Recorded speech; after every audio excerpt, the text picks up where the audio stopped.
145(1) and 151(b) of the Constitution and Standing Order 64(1). I have also satisfied myself that the number of members who have appended their signatures in support of the special motion exceed the minimum threshold of 117 members in this House. Honorable members, with regard to admissibility of the grounds set out in the special motion, I am guided by Standing Order 64(1)A, which provides that the grounds specified in a special motion shall be admissible if A, framed clearly to particularize and disclose a gross violation of the Constitution or other written law, where gross violation of the Constitution or other written law is indicated as a ground for the intended removal. B, stating with precision the provisions of the Constitution or other written law that are alleged to have been grossly violated, where gross violation of the Constitution or other written law is indicated as a ground for the intended removal. And C, accompanied by necessary evidence, including annexures or sworn testimonies in respect of the allegations. Honorable members, having examined the proposed special motion, I note that in keeping with the requirements of Article 151(b) of the Constitution and Standing Order 64(1)A, the member has stated 11 grounds for removal from office by impeachment of His Excellency the Deputy President. In addition, I do note that the special motion as submitted to my office also contains the particulars upon which the member seeks to move the House to consider the special motion. Honorable members, with respect to evidence, the member has attached documents including annexures and a sworn affidavit to substantiate the grounds stated in the special motion. Consequently, honorable members, I find that the proposed special motion by the Honorable Ekomas Mwengi Mutuse MP meets the requirements of Articles 145(1) and 151(b) of the Constitution and Standing Order 64 and 65 with regard to form, threshold, and grounds necessary for a member to move a special motion for the proposed removal from office by impeachment of the Deputy President. Honorable members, having determined that the special motion is admissible, let me now focus on the next steps of giving notice of the special motion to the House. Standing Order 47(4)A provides that with respect to a motion for removal of a person from office, a member shall give notice of motion in the House within 3 sitting days following approval by the Speaker. In the circumstances, therefore, the member for Kibwezi West ought to give notice of his special motion either today or tomorrow.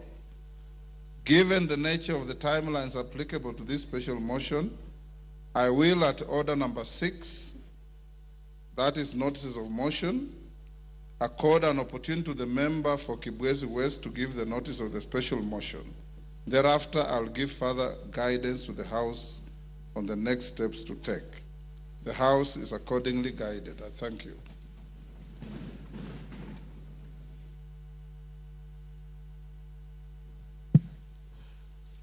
Honorable Gladys Boss, are you ready? We'll go back to order number 5 for the Deputy Speaker.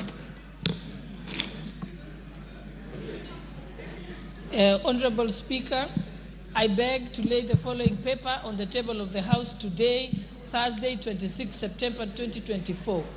Report of the Kenyan delegation to the 64th session of the OACPS Parliamentary Assembly and the first session of Luanda, Angola from the 17th to the 21st of February 2024. Thank you, Honorable Speaker.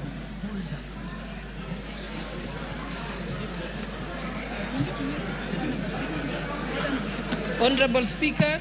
Order. Order, honorable members. Order. Member for Budalangi. Order. Take your seats. Order. Member for Navajo, take your seats.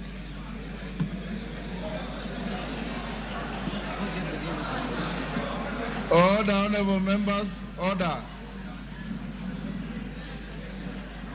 Order number 6, Honorable Sholay. Order number 6, notices of motion. Honorable Speaker, I beg to give notice of the following motion. That this House notes the report of the Kenyan delegation to the 64th session of the OACPS Parliamentary Assembly and the first session of the OACPS EU Joint Parliamentary Assembly held in Luanda, Angola from the 17th to the 21st of February 2024, laid on the table of this House on Thursday, 26 September 2024. Thank you, Honorable Speaker. The Honorable Mutuse.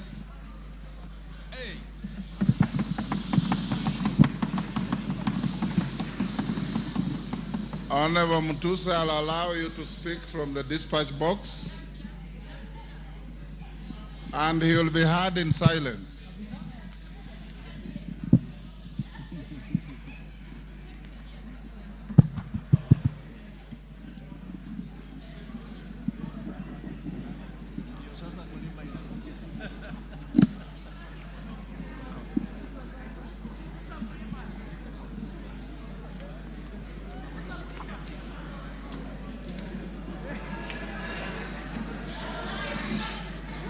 Thank you. Thank you, Mr. Speaker, for the opportunity to move this motion from this table. Mr. Speaker, this is an historical moment, and therefore, with your permission and honorable members, Mr. Speaker, allow me to proceed to give notice of the following motion. Mr. Speaker, sir, honorable members, I beg to give notice of the following special motion as follows. Mr. Speaker, pursuant to the provisions of Article 150, Sub-Article 1B and Sub-Article 2 of the same, read together with Article 145 of the Constitution of Kenya that we passed in 2010, and as read together with our standing orders number 64 and 65 of the standing orders of the National Assembly, the Assembly of the Republic of Kenya. This Honorable House resolves to remove from office, by way of impeachment, His Excellency Rigathi Gachagua, EGH, the current Deputy President of the Republic of Kenya. Mr. Speaker, sir, and honorable members, this special motion was lodged with the Clerk of the National Assembly on the 27th September 2024 and contains 11 grounds for impeachment. Mr. Speaker, in compliance with the law, as stated earlier, the grounds are concise, precise, are particularized in the motion, and this is a motion, and are supported by cogent, convincing, persuasive, evidentiary material in the nature of documents, affidavits, and electronic evidence. Mr. Speaker, I will also be presenting live witnesses, viva voce evidence, who will testify to corroborate the evidence that we have adduced in support of the grounds of impeachment. Mr. Speaker, honorable members, in the interest of the time allocated, I am not able to go clause by clause, sentence by sentence, paragraph by paragraph, because as you notice, the grounds themselves constitute about 42 pages, and with the rest of the material, we have about nearly 100 pages. And therefore, Mr. Speaker, with your guidance, allow me to summarize the 11 grounds as follows. Generally, Mr. Speaker, as members will realize, the particulars of these grounds are that His Excellency Rigathi Gachagua has engaged himself in acts of omission and commission that constitute offenses under our Constitution, offenses under international law, and offenses under our own statutes. On ground one, Mr. Speaker, we will be demonstrating before this House that His Excellency Rigathi Gachagua has violated has grossly violated Articles 10.2.1a, 10.2b and c, Articles 27.4, Article 73.1a and 2b, Article 75.1c, and Article 129, Subarticle 2 of the Constitution of Kenya, as well as Articles 147.1 as read with Article 131.2c and d of the Constitution of Kenya.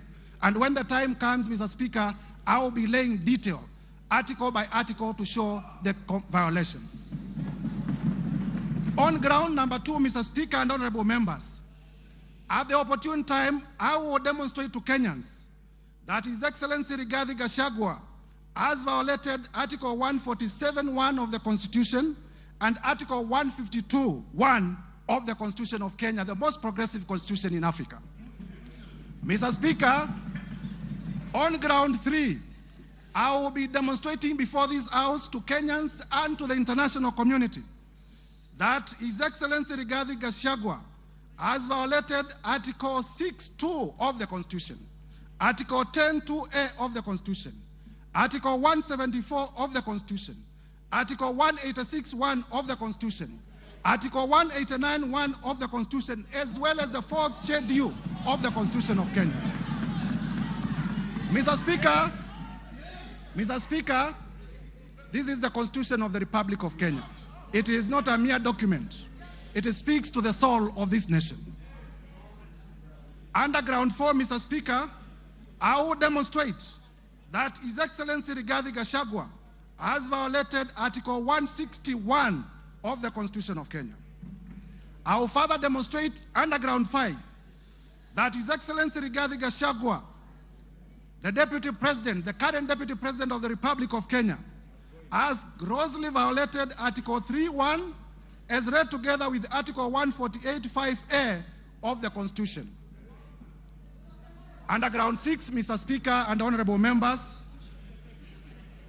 I will demonstrate that the Honorable Rigathi Gachagua has committed crimes under Section 13.1a and 62 of the National Cohesion and Integration Act, the act that speaks to our nationhood, the act that speaks to our multi-ethnicity, the act that speaks to our society remaining together as a cohesive society.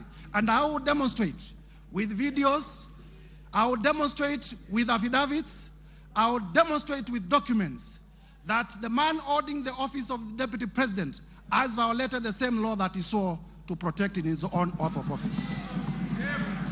Under ground 7, Mr. Speaker, I will demonstrate before this House that His Excellency Rigathi Gachagua has committed crimes under Sections 45.1, Section 46, Section 47A.3, Section 48.1 of the Anti-Corruption and Economic Crimes Act. Anti-Corruption, Mr. Speaker, honorable members, Anti-Corruption and Economic Crimes Act, by using his office to unjustly enrich himself, by using his office to acquire within 2 months properties well beyond 55.2 billion. And Mr. Speaker, I will demonstrate before this House that during the presidential debate, if I may be listened to, Mr. Speaker, that during the presidential debate, His Excellency Rigathi Gachagua did declare that he was worth 800 million. We are aware that he's paid slightly over 1 billion, meaning that for the last 2 years, the much he could have accumulated justly is about 24 million. But I will demonstrate before Kenyans that he has properties to himself, the ones that I was able to get in my time of research, worth 5.2 billion Kenya shillings. This is what we call unexplained assets, and we must slay the dragon of corruption from the highest office. Mr. Speaker, under the same ground, I will also be demonstrating, this is ground number 7, that His Excellency Rigathi Gachagua has violated Sections 2, 3, 4, and 7 of the Proceeds of Crime and Money Laundering Act. Mr. Speaker, you are aware that the Proceeds of Crime and Money Laundering Act is one of those laws pursuant to Section 2 of the Constitution of Kenya that we domesticated because of our international obligations about money laundering.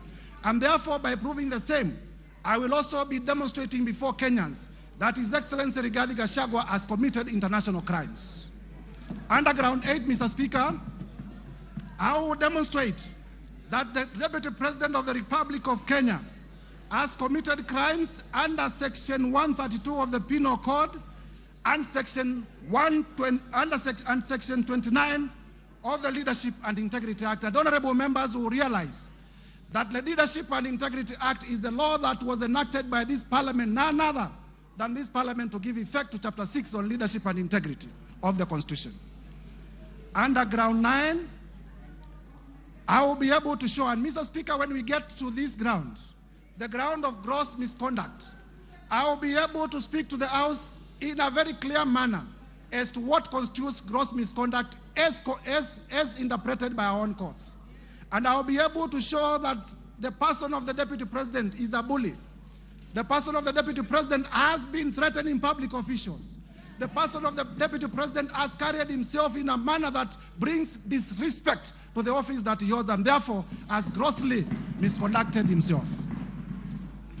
Under Ground 10, Mr. Speaker, I will also specifically demonstrate that the person of the Deputy President has committed the offense of gross misconduct in the manner of insubordination, insubordinating the presidency and the Kenyan state. The Kenyan state is our soul, and if you insubordinate the state, you are not worth being a state officer.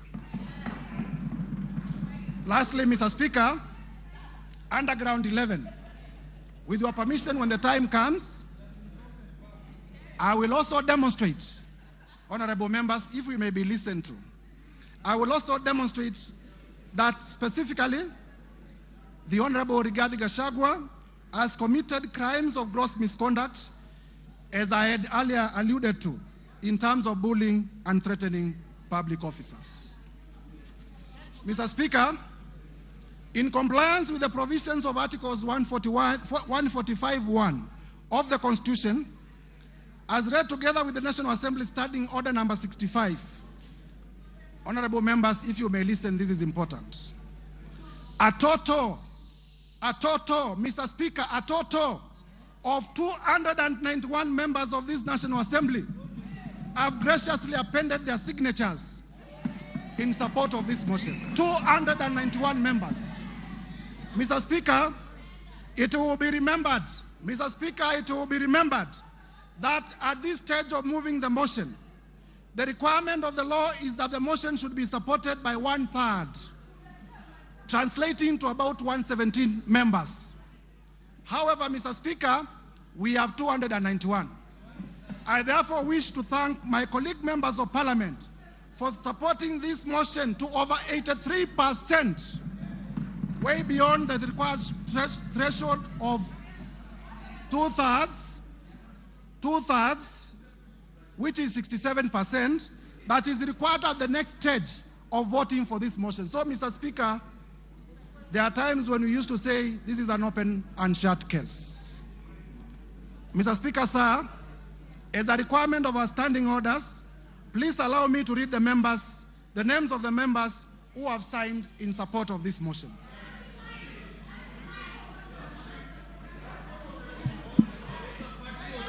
Mr. Speaker, go ahead. Mr. Speaker, for purposes of completeness of the record, the standing orders require that the mover of the motion does read all the names of the members who are in support of the motion for openness.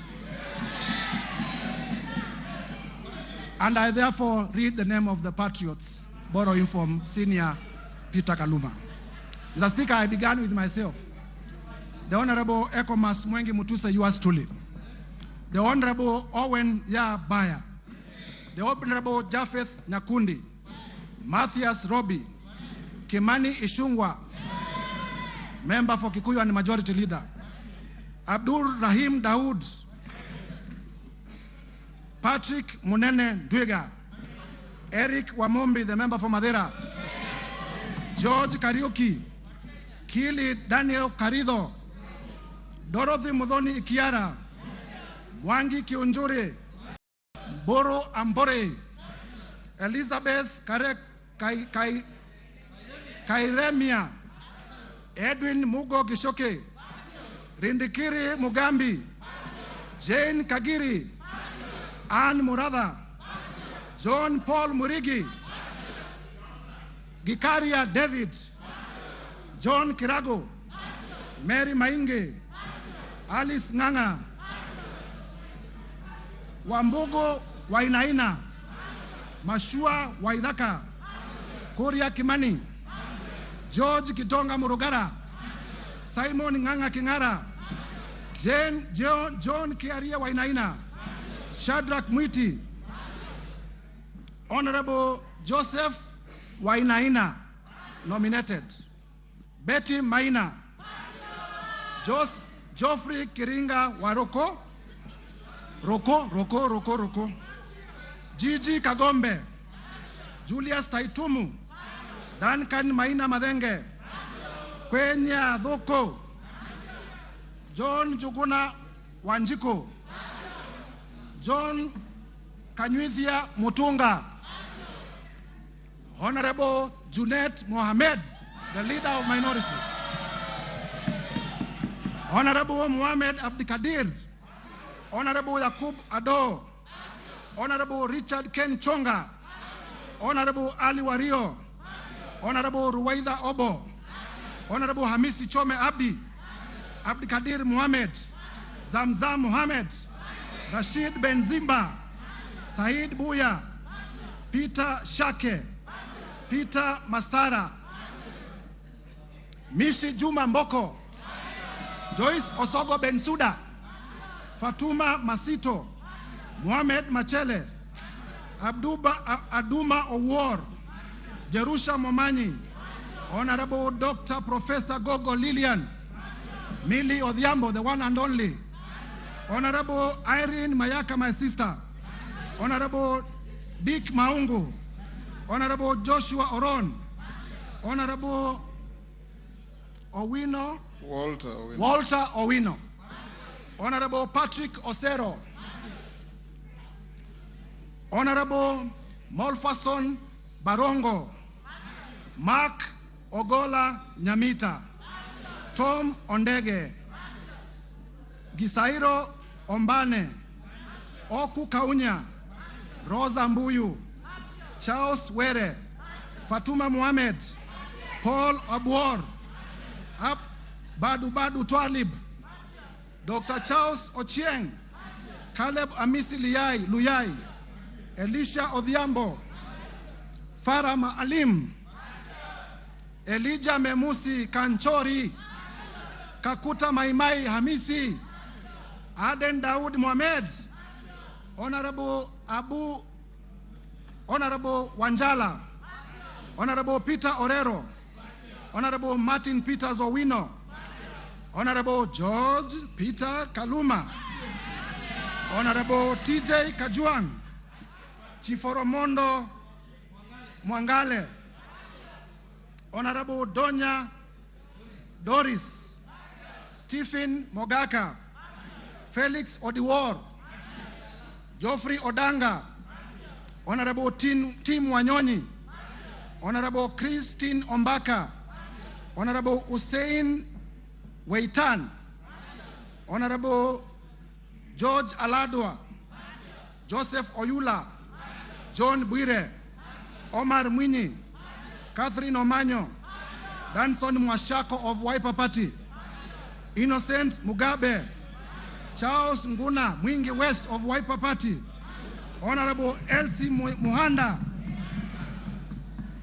Honorable J.L. Sunguli of Kilgoris, Honorable Udgun Siad, Honorable Dr. John Ariko, Honorable Tindi Mwale, Otiende Amolo Senior Counsel.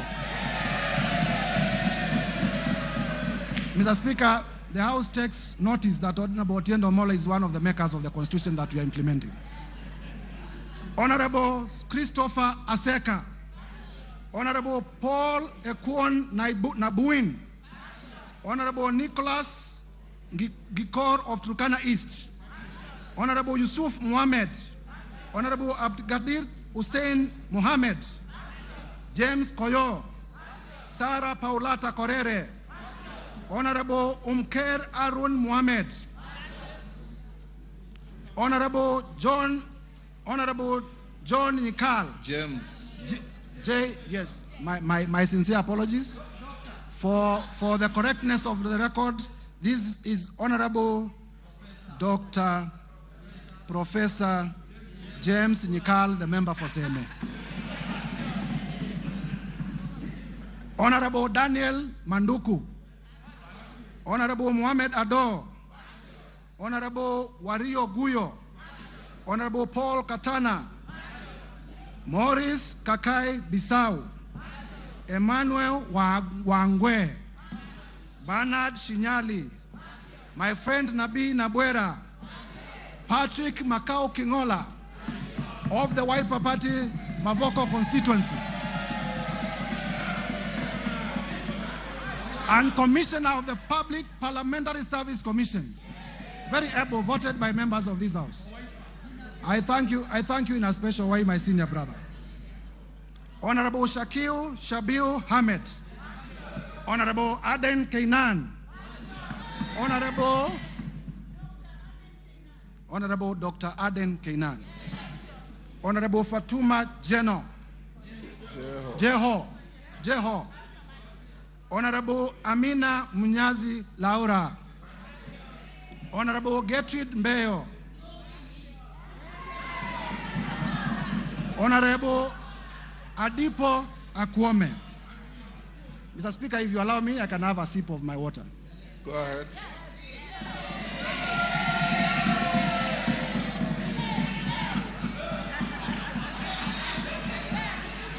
Number 134. Number 134, Abdi Omar Shurie, the chairman of the Committee of this House on Public Debt.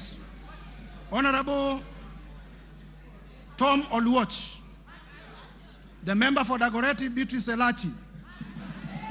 Honorable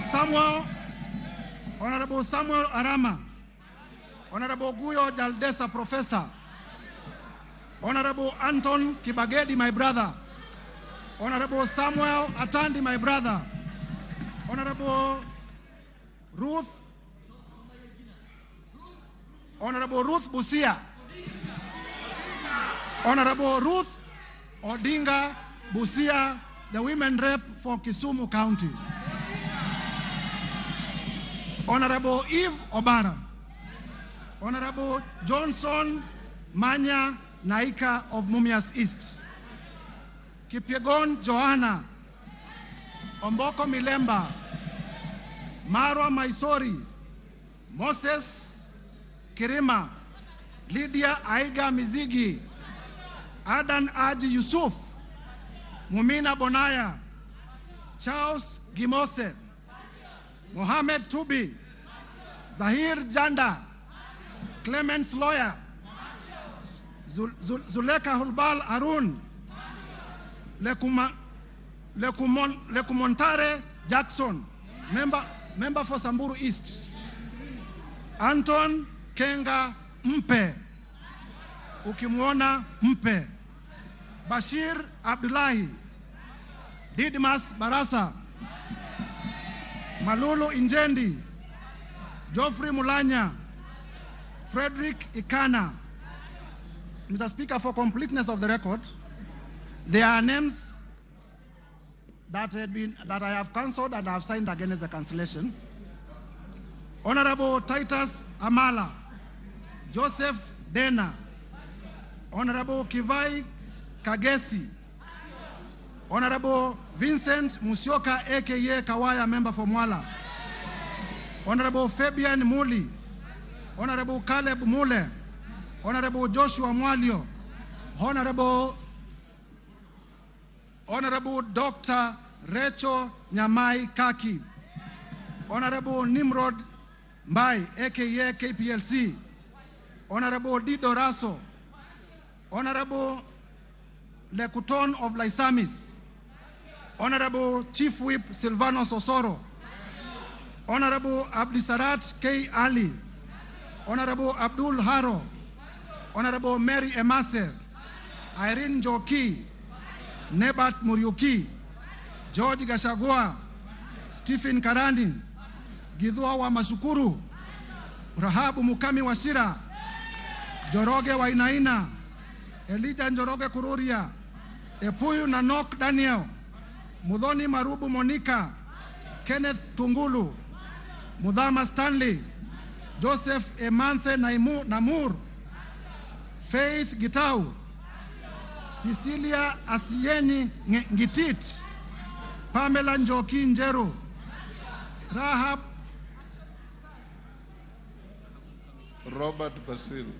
Robert Basil, the member for Yata and Wiper Party. Protas Akuja, Kasim Sawa Tandaza, Pauline Lengimis, Honorable Dr. Robert Pukose, Honorable George Sunguia, Honorable Joash Nyamoko, Kitlai Olentutu, Lea Sankaire, Lemankon Aramat, Agnes Pareño, Gabriel Tongoyo, Rebecca Tongei, Catherine Wambilinya, John Makali of Kandui, John Chikati, Susan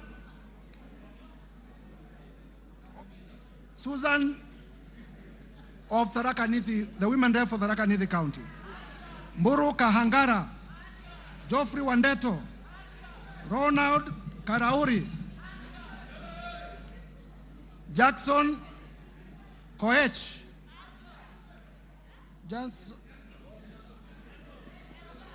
Jackson Kosgei of Baringo, Adams Kipsanai, Kagogo Bowen, Jematia Sergon, William Kamket, Catherine Ngalechei, Ruben Kiborek, Kimaiyo Gideon, Musa Sirma, Joseph Kipkarus, Joshua Kandie, Charles Kamuren, John Waluke, Richard Yegon, Richard Kilel, Brighton Yegon, Francis Sigei, Kipngetich Koech, Lynette Chepkoril Toto, Justice Kemei, Nelson Koech, Beatrice Kemei, Joseph Cherorot, Kibet Komugoi, Hilary Kosigei, Benjamin Langat, Mutai Alfred Kiprono,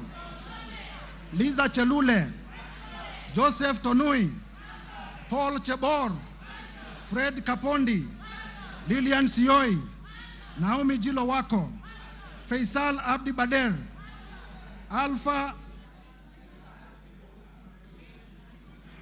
Miruka of Bamachoke Charge, Deko Baro, Innocent Obiri, Ogola Gideon, Honorable Sabina Chege, the party leader of the Jubilee Party, Peter Lochakamping of Sigor, Samuel Chemulel, Rael Kasiwai, David Kosing, Titus Lote, Joseph Samal Womwa, Honorable, the handwriting is sometimes difficult, right? The member for Samburu North. Eli. The Honorable Letipila Eli. Lelitila Lady of Samburu North. The Honorable Kareke Mbiuki. The Honorable Martin Pepela.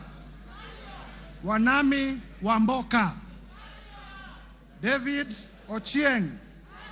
Ferdinand Kevin Wanyonyi. Gladys Boss Chepkosgei Sholei, the women rep for Sinigishu and my former teacher. Paul Kipchil Biego, Marianne Kitani, Samuel Kiprono Chepkonga, Janet Sitienei, Muge Kosgei Cynthia, Joses Kosgei Lelmengit, David Kiplagat, Julius Kipibiwot, Julius K. Ruto, Bernard Kitur, Phyllis Barto, Professor, Oscar K. Sudi, Engineer Oscar Sudi, Dan Wanyama, Honorable Dr. Adagala Beatrice, Amina Dika, Abdi Ali Abdi, Hussein Abdi Bare, Gonzi Rai, Ibrahim Abdi Sanei, Honorable Ker Kasim, Honorable Salah Farah, Karoli Omondi, Robert Gishimo, Michael Mushira, Jared Okello. Jared Okello is my last name, making a total of 291 members. Mr. Speaker. Yes, wind up. Honorable members, as we wind up, as I alluded earlier, I presented to the Clerk of the National Assembly, and this afternoon, I'm laying on the table of the House the following documents. Number one, the special motion dated 26th of September 2024 and received by the clerk on the 27th of September 2024, and I have it in my hands and I'll be laying it shortly. Number two, with this special motion, Mr. Speaker, I am also laying before the table of the House the list of 291 members of the National Assembly who signed in support of the motion. Mr. Speaker, number three, I will also be laying the bundle of evidence in support of the grounds in the motion. And number four, I will be laying the list of witnesses all contained in this bundle. Mr. Speaker, Kenyans will be shocked. Indeed, Kenyans will be very shocked when we finally unravel and demonstrate the grounds and the supporting evidence. I therefore, through you, Mr. Speaker, humbly request the House Business Committee to allocate me ample time at the time of moving the motion so that Kenyans can appreciate in detail the injustices that have been committed against them by the person of the Deputy President. I thank you, Mr. Speaker, and I beg to give notice of the special motion and to lay the said documents on the table of the House. And if you allow, Mr. Speaker, as I conclude, please allow me to highlight the following. Order. Mr. Speaker, I am a Christian, and I often read the Bible. And the Holy Bible, in the book of Proverbs 29 verse 16, says as follows: when the wicked are in authority, sin flourishes. But the godly, and mark the godly in small g, will live to see their downfall. That is the Holy Book as contained in the book of Proverbs 29:16. Further, Mr. Speaker, in the book of Mark, chapter 9, verses 42 to 47, it says as follows, and I quote: If anyone causes one of these little things, honorable members, Kenyans, please listen carefully. If anyone causes any one of these little things, those who believe in me, to stumble, it would be better for them if a large millstone were hung around their neck and they were thrown into the sea. 43, if your hand causes you to stumble, cut it off. It is better for you to end a life maimed than with two hands to go into hell, where the fire never goes out. 45, and if your foot causes you to stumble, cut it off. It is better for you to end a life crippled than to have 2 feet and to be thrown into hell. And if your eye causes you to stumble, pluck it out. It is better for you to enter the kingdom of God with 1 eye than to have 2 eyes and be thrown into hell. Mr. Speaker, If Kenyans cannot get services because of Deputy President Gachagua, we'll be pleading, pluck him out from government. Mr. Speaker, honorable members, it is my belief that these two quoted verses are also true to the Quran and to other holy books. Turning now to our own jurisprudence. Honorable members, because many of us are political practitioners, even those who are not lawyers, would remember that in nullifying... Order, Mtuse, you are giving an motion, you are not debating the motion. Yes, I'm finishing. Yes. I'm finishing. In nullifying the 2017 presidential elections, His Lordship, the Chief Justice Emeritus, the Honorable David Maraga, pronounced himself in the following words: "The greatness of any nation lies in its fidelity to the Constitution and adherence to the rule of law, and above all, respect to God." And Mr. Speaker, it is this persuasion, Mr. Speaker, that has made me to bring this motion of impeachment against the person of the Deputy President, His Excellency Rigathi Gachagua. For the record, and Kenyans, listen, I have no grudge, I have no malice, I have no ill will, I have no personal vendetta against His Excellency Rigathi Gachagua. I am just doing my duty as a citizen of the Republic of Kenya and executing my mandate as a member of this House as mandated under the Constitution to bring this motion. I will therefore, Mr. Speaker, with your permission, lay the documents before the House and beg to give notice of the motion. I thank you, Mr. Speaker. Hand over the documents to the clerk.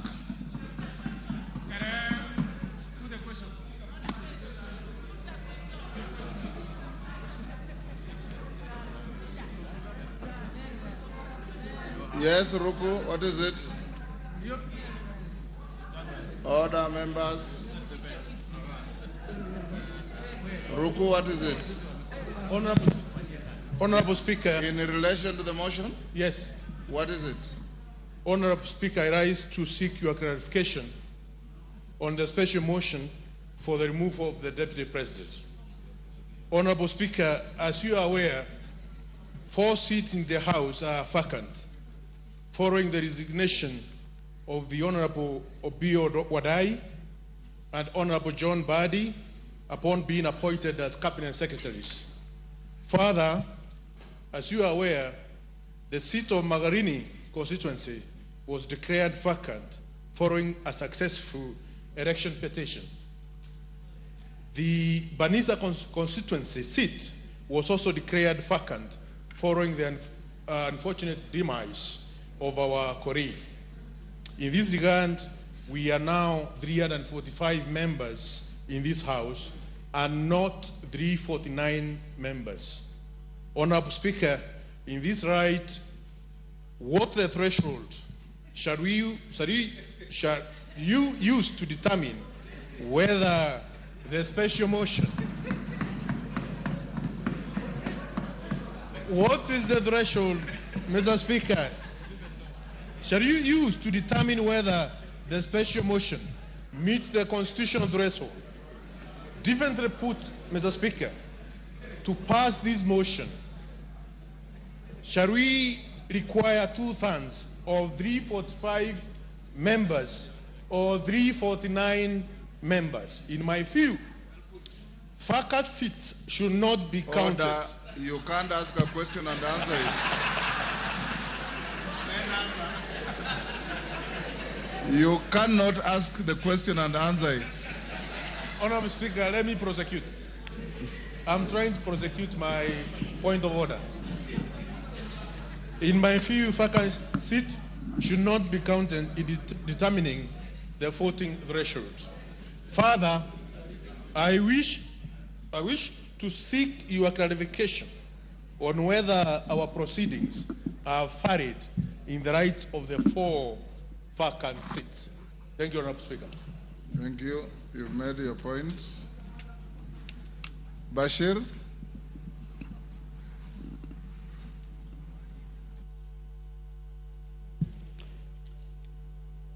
Honorable Speaker, Article 145 and 150 of the Constitution provides for removal of the Deputy President.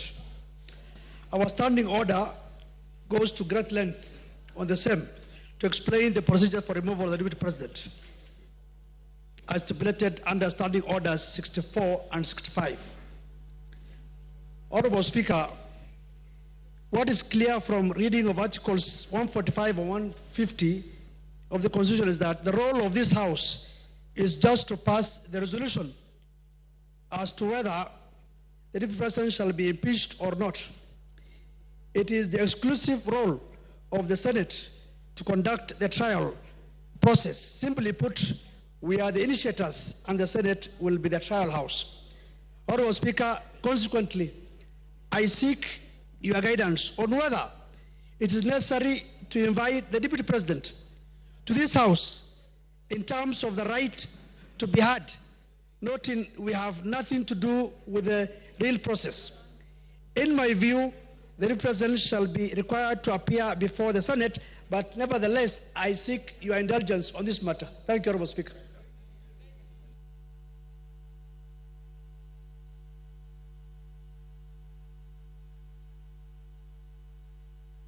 Honorable members, we'll leave it there. Yes, Junet. Mr. Speaker, I don't intend to anticipate debate. I will not allow you to. Yeah, because this is just a notice of motion. But, Mr. Speaker, there are matters that surround the notice of the motion that needs your guidance and action, Mr. Speaker, because, Mr. Speaker, this is a very momentous issue. Because, as you are aware, when this country gave itself the new constitution, Mr. Speaker, Kenyans were very happy. And this is one of the moments in this House, Mr. Speaker, when we are going to exercise Article 150, which has not happened before. So, Mr. Speaker, this is a very, very important matter for this nation, Mr. Speaker, that is being exercised through this House. But having said, Mr. Speaker, as you are aware, there are members from our side and members from the other side who have signed to this petition, to this motion, Mr. Speaker. And, Mr. Speaker, I wanted to get your assurance as the boss of this House, as the leader of this House, as the Speaker of this House, Mr. Speaker, that the 291 members of Parliament who have signed to this motion, Mr. Speaker, their safety and security will be guaranteed, Mr. Speaker. Because the motion does not end at the tabling, at the notice of motion today. It will go through a process. It will be formally again moved. Members will debate and members will vote on it. Mr. Speaker, we want those 291 members of Parliament to turn up here the day of voting, Mr. Speaker, without missing any one of them, Mr. Speaker. Mr. Speaker, we have just passed the new Inspector General of Police the other day here, Mr. Kanja. Not really. He must take responsibility as the Inspector General of Police, Mr. Speaker, to guarantee the safety, as the Inspector General of the country, Mr. Speaker, to guarantee the safety and the security of the 291 members of the... Mr. Speaker, you know this thing. What we are doing is not a small thing, Mr. Speaker. When Trump was being removed, was being impeached in the United States, Mr. Speaker, you know what he attempted to do. And what can happen here, you know, Mr. Speaker. And let us not fight, let us not begrudge anyone. Because what the House is doing is constitutional, because the House is just exercising its mandate. It's not doing anything outside the Constitution. There is nothing unconstitutional that's happening in this House, Mr. Speaker. You can impeach a cabinet secretary. You can impeach a deputy president. You can impeach the president if you wish so. So, Mr. Speaker, this is an exercise that is given to us by the Constitution. So, Mr. Speaker, you've made your point. I have made my point, but I conclude by saying this, Mr. Speaker. That, Mr. Speaker, when we were elected, Mr. Speaker, as members of Parliament, we became the staff of the Parliamentary Service Commission. Each member here, Mr. Speaker, their employer, they are employees of the Parliamentary Service Commission, which you are the chairman, Mr. Speaker. So, Mr. Speaker, I have spoken on behalf of the members because when they were signing, that is what they told me. Mr. Speaker, as the minority leader. They told me, we are in support of this thing, we are really ready to move, but we want things done legally and procedurally and within the Constitution, inside Parliament and outside Parliament. Thank you, Mr. Speaker. Thank you. I don't want to open debate. Yes, Whip, what's your point of order? Honourable Speaker, I also seek your guidance and indulgence on the notice of motion that has just been tabled here today, because we all agree that post-2010 Constitution, this is unprecedented. In as much as it happened years back, this is very new, post-2010 Constitution, and we will need a bit of some guidance. Ordinarily, Honourable Speaker, any motion that is brought before this House and that is of public interest goes through the entire process, including public participation, Honourable Speaker. I need to seek your guidance and indulgence on the place for public participation as far as this notice of motion is concerned.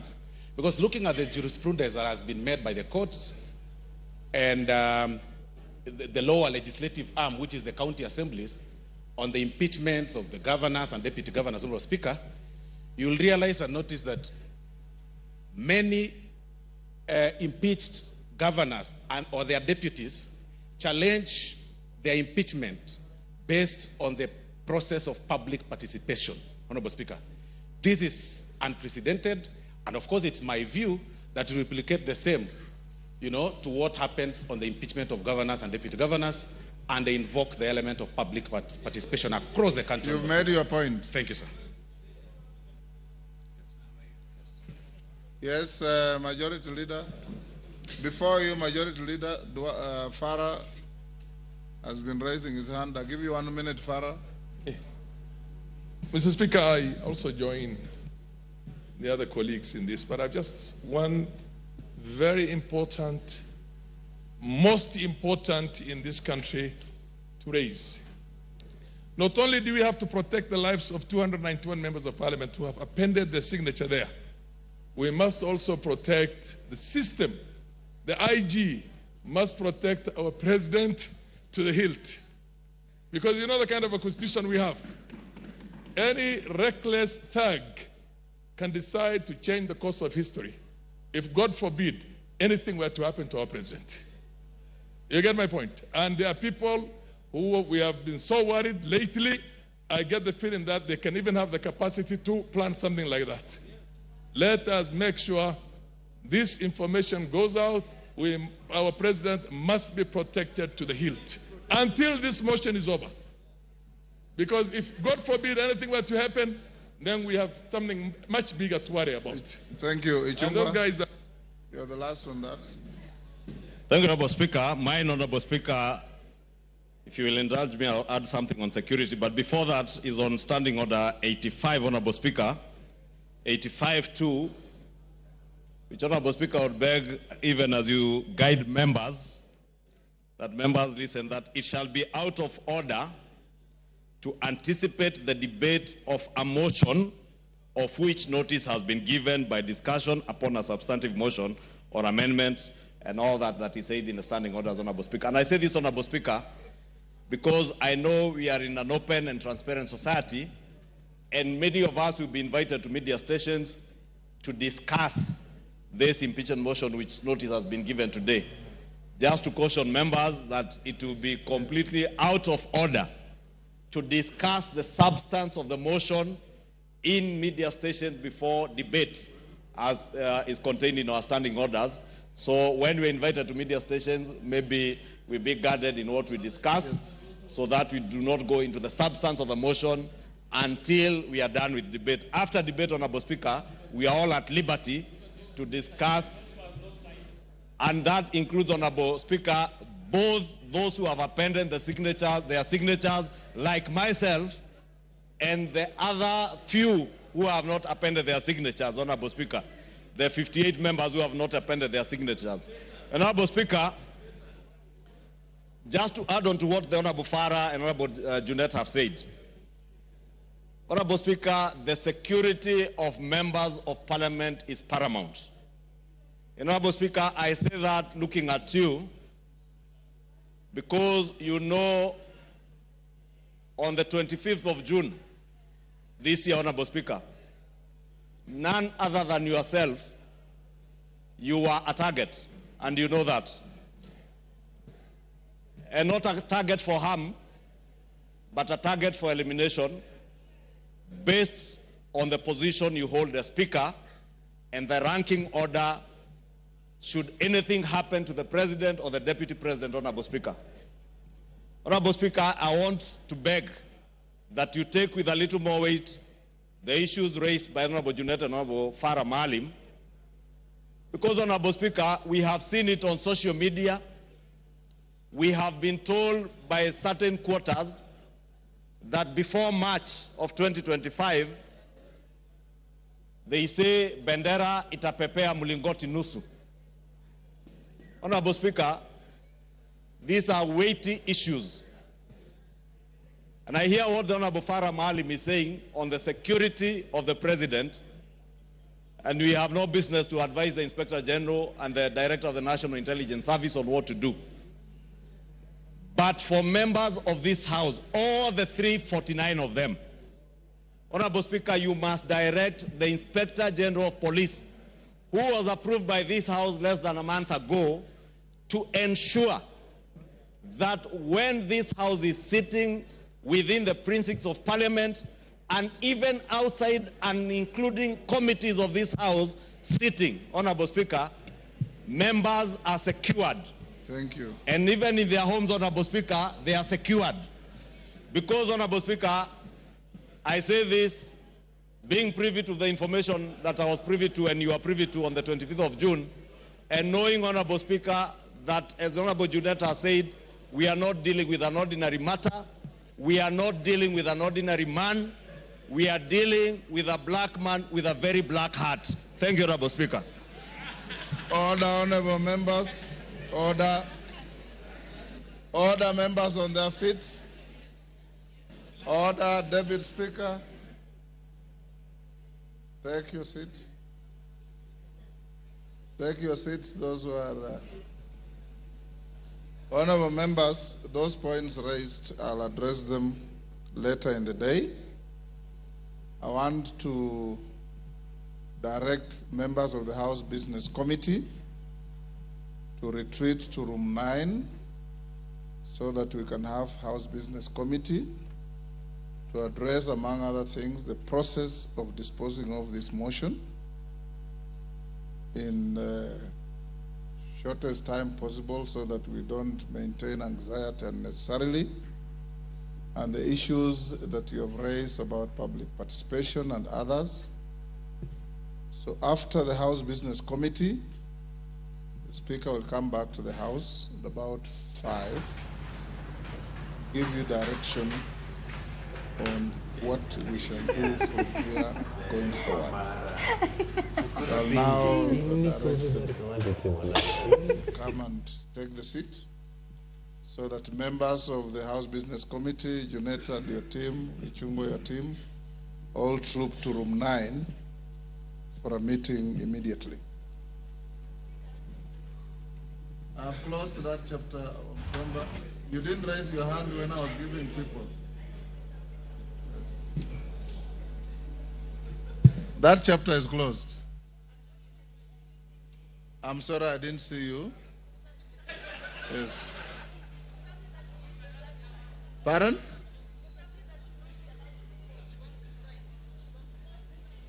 Two? Take the seat. Deputy Speaker, take the seat.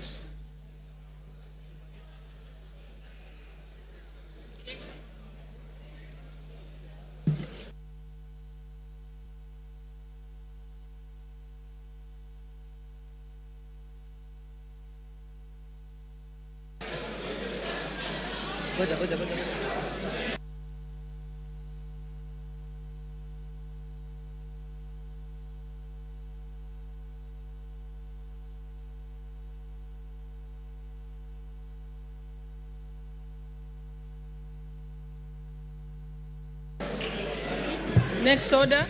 Order number 7, questions and statements.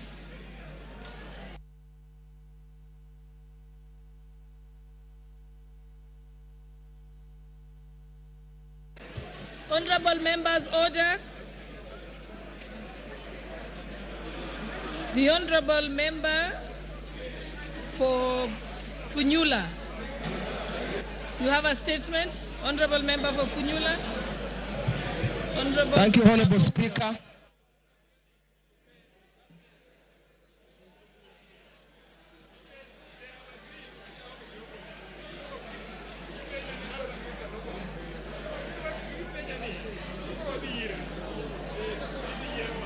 Honorable Speaker,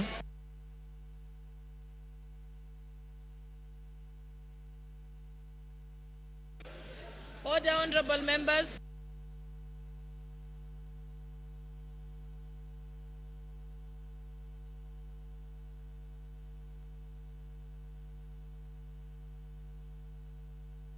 Order, honorable members.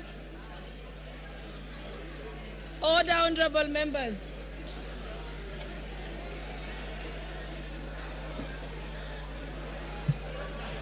Order, honorable members.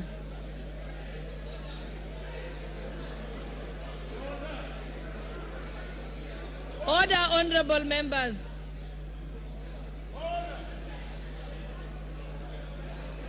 Order, honorable members.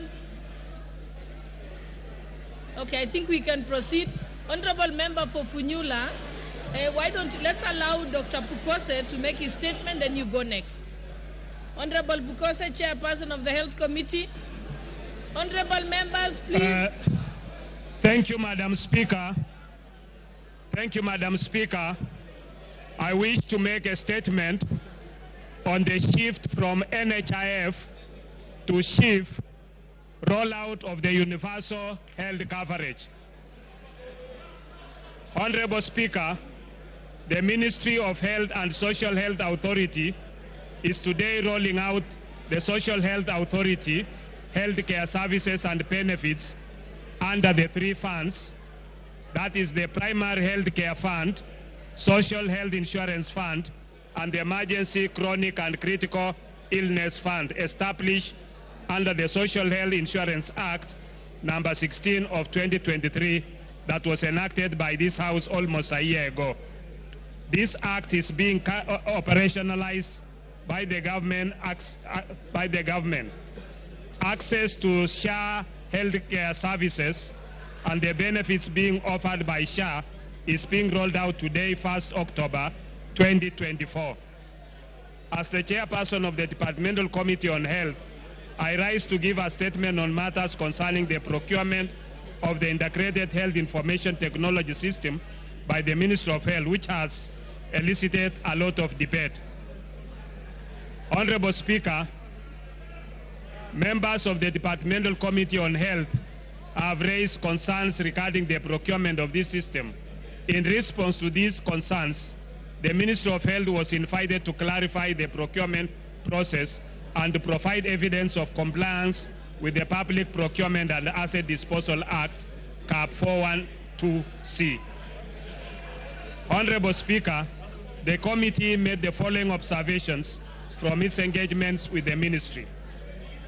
One, the Ministry of Health, through the State Department for Medical Services, undertook the procurement of Integrated Health Information Technology System as part of the implementation of universal health care in the country. The ministry submitted that the primary aim of this integrated system is to address the existing challenges in the healthcare sector, including issues of interoperability